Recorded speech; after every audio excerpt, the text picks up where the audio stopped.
तो आज बहुत बहुत अहम मौका है, बहुत बहुत ज़रूरी दिन है, क्योंकि आज हमारे साथ श्रीमान केवल कपूर जी हैं।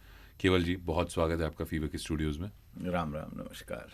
तो आपने एक बहुत अहम चीज़ आज की जनरेशन, आज की जो पीढ़ी है उसके लिए दी है, जो कि अपनी रूट से बहुत जुड़ी हुई है। और ये जो कहानी है गोस्वामी तुलसीदास रचित, ये आप एक आज की जनता के लिए प्रेजेंट करके ला रहे हैं आपने, और बहुत दिल से, क्योंकि मैं देख रहा हूँ प्रोसेस आपका, बहुत करीब से देख रहा हूँ। तो ये इसका विचार कहाँ से आया? दो चीज़ें इसमें सबसे मुख्य हैं। एक तो कोरोना के दौरान जो कोरोना काल रहा, उसमें मैंने बहुत सारे लोगों की मौतें देखी, वो दुख और परेशानियां देखी, करीब से देखी। ये भी देखा कि ईश्वर को न मानने वाले लोगों के हाथ कैसे प्रार्थना में उठने लगे जब दुनिया खत्म होने के कगार पर थी। सारी व्यवस्थाएं, सारे साधन जिससे जीवन चलता है बिल्कुल बेकार से नजर आने लगे। पढ़ने का मुझे शौक रहा है, तो एक विचार दिमाग में आया कि क्या चीज है जो मिस हो रही है, जिसके बिना लोग डर रहे हैं। ये जो डर है ये कहाँ से आ रहा है? उसके भीतर में, चूंकि मैं कबीर से लेके गालिब तक पढ़ता हूँ, तो तुलसीदास जी महाराज सामने आए, क्योंकि उनकी जिंदगी के जो अभाव थे उन्होंने उनके अंदर कोई डर पैदा नहीं किया था। इस तरह से ये एक पहला सबसे बड़ा सुंदर विचार है। ठीक है। दूसरा ये था कि हम अक्सर इंटर्न्स और इंटरव्यूज करते हैं जी जी। पूरी दुनिया में और हिंदुस्तान में भी अभाव हैं। अभाव कभी खत्म होते नहीं हैं, पर अभाव क्या एक कारण है कि हम विकसित नहीं हो पा रहे? तो मुझे लगा तुलसीदास के महाराज के अभाव का भाव अगर हम समझ पाए तो बहुत सारी दिक्कतों को हम शायद सुलझा सकते हैं, कि अभाव से भी आप कैसे अमृतत्व की तरफ जा सकते हैं।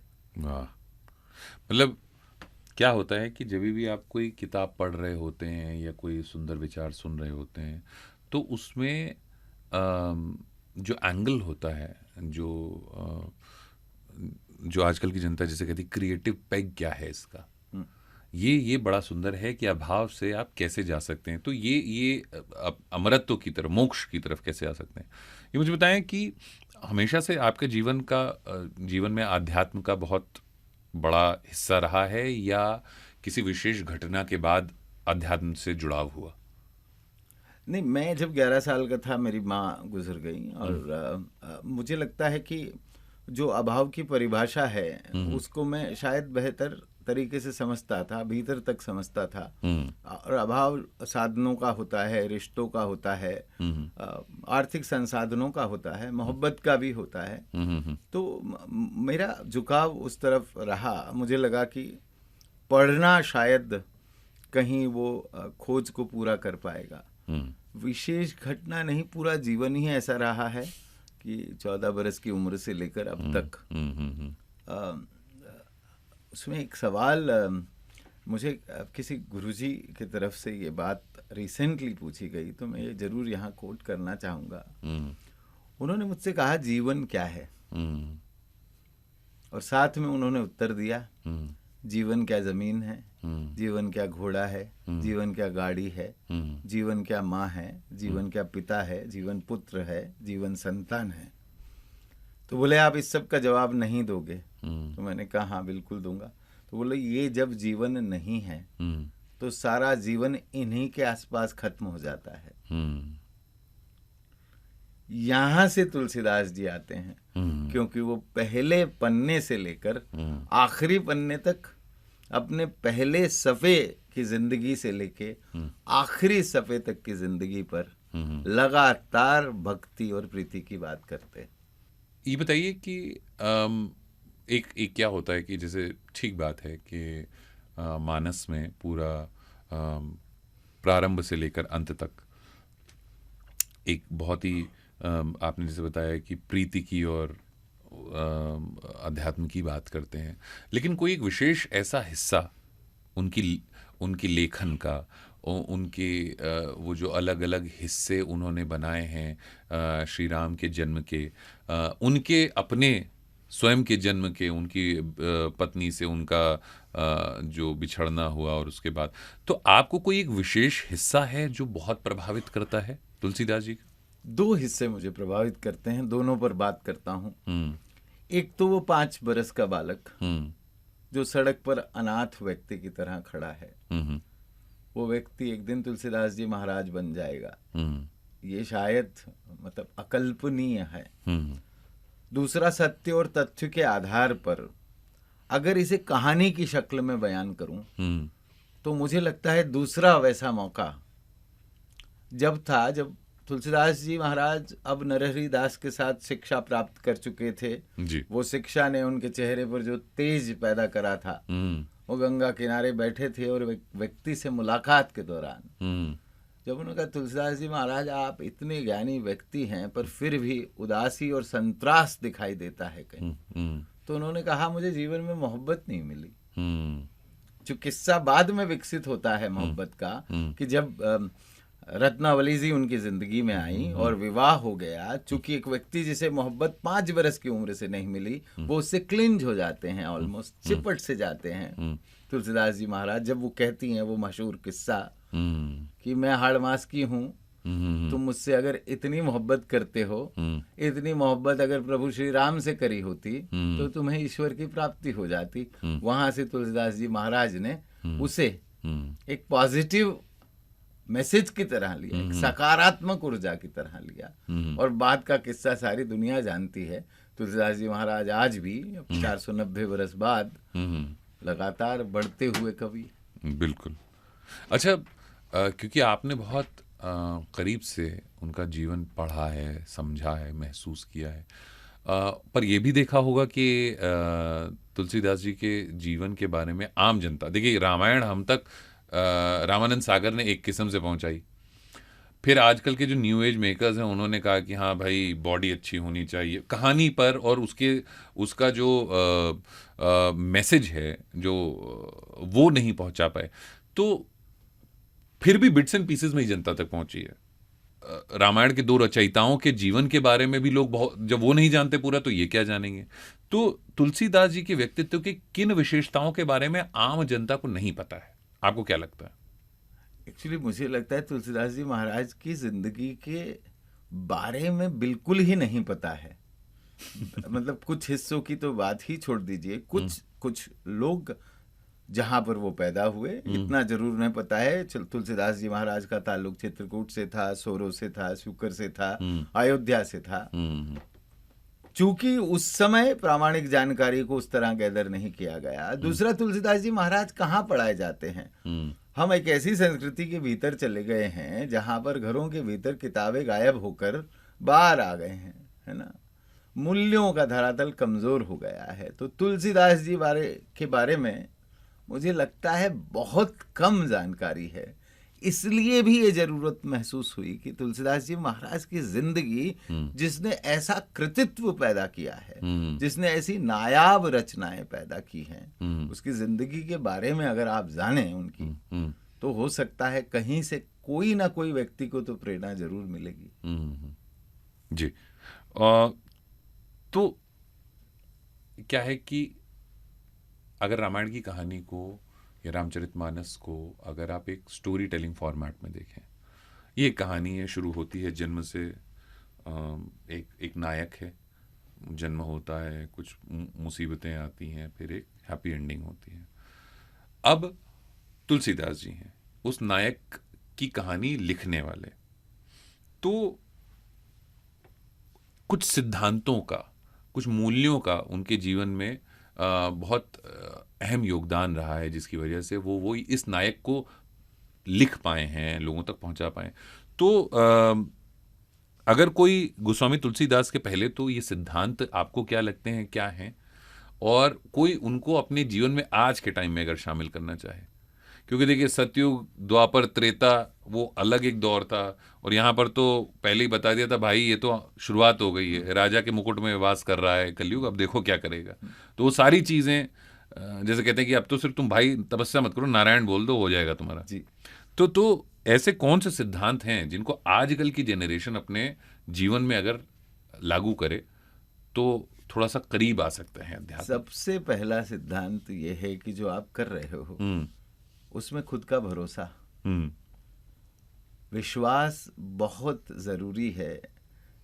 अगर आप विश्वास की परिभाषा को विस्तृत कर दें तो वो रिश्तों में भी जरूरी है, काम में भी जरूरी है, जीवन में भी जरूरी है। ये सिर्फ कथन के बतौर नहीं बोल रहा हूँ। विश्वास के साथ साथ दूसरी सबसे जरूरी चीज जो तुलसीदास जी महाराज से आप सीख सकते हैं वो समय का महत्व। समय किस तरह से आप, क्योंकि काल गया तो आता नहीं है वापस। अगर आप इजाजत दे तो मैं एक दोहे में इसको आपको बता देता हूँ कि तुलसी नर का क्या बड़ा, समय बड़ा बलवान, और भीला लूटी गोपियां वही अर्जुन वही बाण। तो मतलब जब काल आपका खराब होगा आप उसको समझने की शायद कोशिश करें। तो मुझे लगता है विश्वास और समय। दूसरा सबसे बड़ा जो हिस्सा है जो हर व्यक्ति को उनसे सीखना चाहिए, जीवन में आप कुछ भी हासिल नहीं कर सकते हैं अगर भक्ति और प्रीति नहीं है। अब वो भक्ति ईश्वर की हो सकती है, भक्ति रेडियो की हो सकती है, भक्ति संवाद की हो सकती है, और प्रेम पूर्ण भक्ति ऐसी कोई भी चीज नहीं है जो आपको दिला नहीं सकती है। ये मुझे लगता है यंग जनरेशन को सीखनी चाहिए। 2022 में खत्म हो रहा है, जैसे आपने बात की शुरुआत की थी, कोरोना काल में सबको लगने लग गया कि कोई तो बचा ले, वहीं से शुरू होता है कि कोई तो तिनका मिले। बट अब हम उस त्रासदी से पार आ चुके हैं, समझ सकते हैं, अपने मन को खुश करने की बात है। 2022 में तुलसीदास क्यों जरूरी है? 2022 में तुलसीदास जी और ज्यादा जरूरी हैं। मैं बहुत ही कॉन्टेम्परेरी एग्जाम्पल देके आपको समझाने की कोशिश करता हूँ। WHO की रिसेंट रिपोर्ट ये कह रही है कि 2025 में सबसे बड़ी बीमारी दुनिया में जो होगी, जो ज्यादा लोगों को मारेगी, वो है मानसिक स्वास्थ्य। मानसिक स्वास्थ्य भयंकर समस्या बनकर उभर रहा है। इसके कुछ जीनोलॉजिकल कारण हो सकते हैं, पर ये जो अकेलापन है, ये जो पार्थक्य है, ये जो गतिहीनता है, ये जो हमारी असुरक्षा है, इसमें आपको तुलसीदास जी महाराज और तुलसीदास जी महाराज जैसे और बहुतेरे लोग जो भारतीय संस्कृति के भीतर मौजूद हैं, आपको रास्ता दे सकते हैं। आपको ये ऐसा टिकटॉक देते हैं जो 500 सालों से चल रहा है। जी जी, ये टिकटॉक से बड़ा टिकटॉक है। ये बहुत बढ़िया आपने बात बताई। ये बेंचमार्किंग कर दिया आपने कि अब समझ जाएगी जनता, जो थोड़ा बहुत दाएं बाएं भी हो रही थी। तो तुलसीदास महाराज जी की कहानी फीवर FM पर जो आपने बनाई है और बड़े दिल से बनाई और सब तक पहुंचाना है, शनिवार और रविवार सुबह 6:30 से 7 के बीच में आ रही है। इसके अलावा किस माध्यम से ये कहानी उपलब्ध है? मतलब अगर रेडियो पर है तो आप फीवर पे सुन सकते हैं, और कहाँ सुन सकते, देख सकते हैं? अब और देख सकते हैं, इसका एक बड़ा वर्जन है जो YouTube पे आता है। हर तीसरे से चौथे दिन हम एपिसोड रिलीज करते हैं। वो 90 एपिसोड तक चलने वाली श्रृंखला है। और हम वेबसाइट लॉन्च करने वाले हैं जो kevalkapoor.com के नाम से होगी। आप वहां इसको देख सकते हैं। ये हमारे पहले स्तर के प्रयास हैं। अब इसके बाद हम टेलीविजन की दिशा में बढ़ेंगे, वेब 3 की दिशा में बढ़ेंगे। एक सूचना जरूर देना चाहूंगा, हम तुलसीदास जी महाराज पर NFT भारत की लॉन्च कर रहे हैं। अरे वाह! हाँ, ये एक पहला कदम होगा, बड़ा कदम। तो हम चाह रहे हैं कि जो डिजिटल एसेट की दुनिया है उसमें हमारे भारत की संस्कृति और मूल्यों से जुड़े ब्रांड आगे आ सके, ऐसा प्रयास है। ये बहुत बढ़िया चीज़ है। और ये मेरी मन से इच्छा है और प्रार्थना भी है कि क्या होता है कि बहुत सारे कॉन्सेप्ट्स होते हैं, बहुत जीवन को आगे ले जाने वाली कहानियाँ होती हैं, हमारे स्क्रिप्चर्स। लोग कहते हैं माइथोलॉजी, मुझे लगता है इतिहास है, दोनों में बहुत फ़र्क है।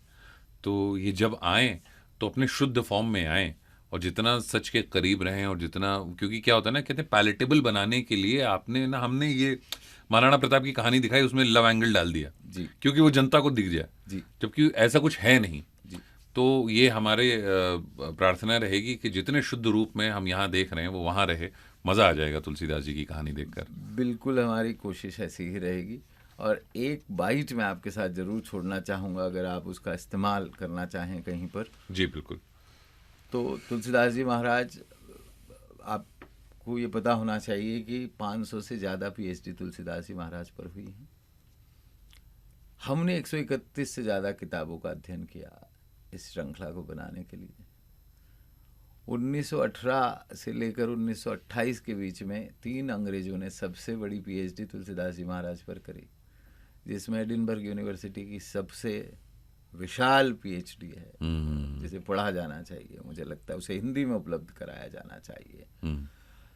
मैं कहना ये चाह रहा हूँ कि अगर इतने सारे लोग तुलसीदास जी महाराज को खोज रहे हैं, तो वो क्या बात है जो उनको इस खोज तक लगातार लेकर आ रही है।